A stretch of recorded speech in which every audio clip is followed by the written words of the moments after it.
एक समय की बात है, बादशाह अकबर ने अपने बेगम के जन्मदिन के लिए बहुत ही खूबसूरत और बेशकीमती हार बनवाया था। जब जन्मदिन आया तो बादशाह अकबर ने वह हार अपनी बेगम को तोहफे में दे दिया, जो उनकी बेगम को बहुत पसंद आया।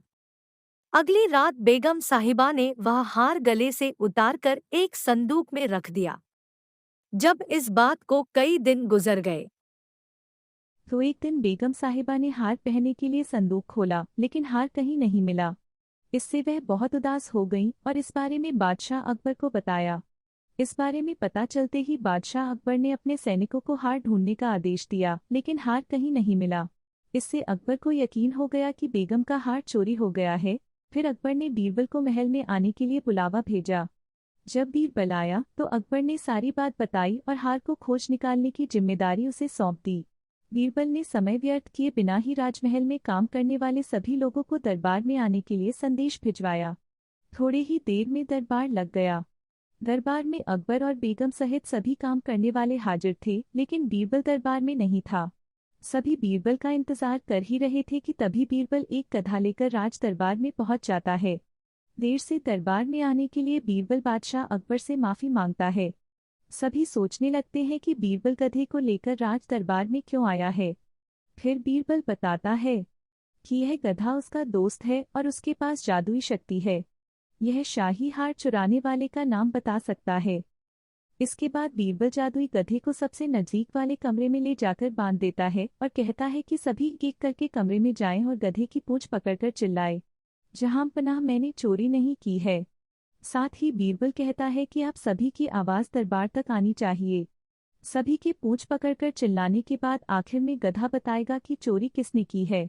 इसके बाद सभी कमरे के बाहर एक लाइन में खड़े हो गए और एक एक करके सभी ने कमरे में जाना शुरू कर दिया।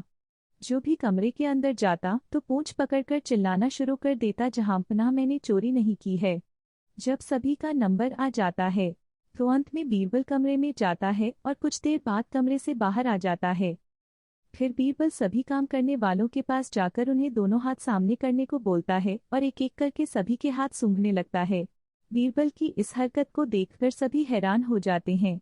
ऐसे ही सूंघते सूंघते एक काम करने वाले का हाथ पकड़कर बीरबल जोर से बोलता है, जहांपनाह इसने चोरी की है। ये सुनकर अकबर बीरबल से कहते हैं, तुम इतने यकीन के साथ कैसे कह सकते हो कि चोरी इस सेवक ने ही की है? क्या तुम्हें जादुई गधे ने इसका नाम बताया है? तब बीरबल बोलता है, जहांपनाह यह गधा जादुई नहीं है। यह बाकी गधों की तरह साधारण ही है। बस मैंने इस गधे की पूंछ पर एक खास तरह का इत्र लगाया है।